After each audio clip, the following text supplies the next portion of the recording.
आज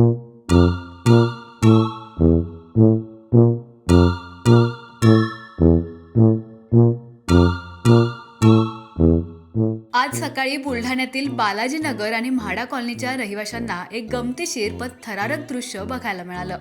एरवी शांत आणि निवांत असणाऱ्या या परिसरात चक्क एक अस्वल आपल्याच धुंदीत उड्या मारत या परिसरात मॉर्निंग वॉक करत आलं. जणू काही त्याला फक्त मॉर्निंग वॉकची नाही तर नेहमीचं जंगल सोडून नागरी वस्तीत मुक्त संचाराची गरज भासू लागली होती. बुलढाण्याजवळच्या ज्ञानगंगा अभयारण्यातून चुकून शहरात आलेल्या या अस्वलाचा व्हिडिओ सध्या सोशल मीडियावर चांगलाच व्हायरल होतोय. व्हिडिओमध्ये अस्वल अगदी बिनधास्तपणे एखाद्या लहान मुलाप्रमाणे उड्या मारताना दिसत आहे. त्याला बघून असं वाटतंय की जणू काही त्याला म्हाडा कॉलनीचा हिरवागार परिसर खूप आवडलाय.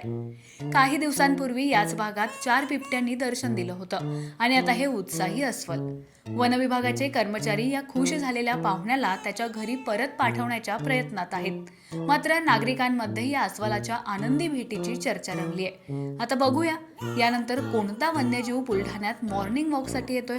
नागरिकांना मात्र अशा दिसायला गोंडस पण स्वभावाने हिंस्र असणाऱ्या पाहुण्यांपासून सुरक्षित राहण्याचा सल्ला वनविभागाने दिलाय.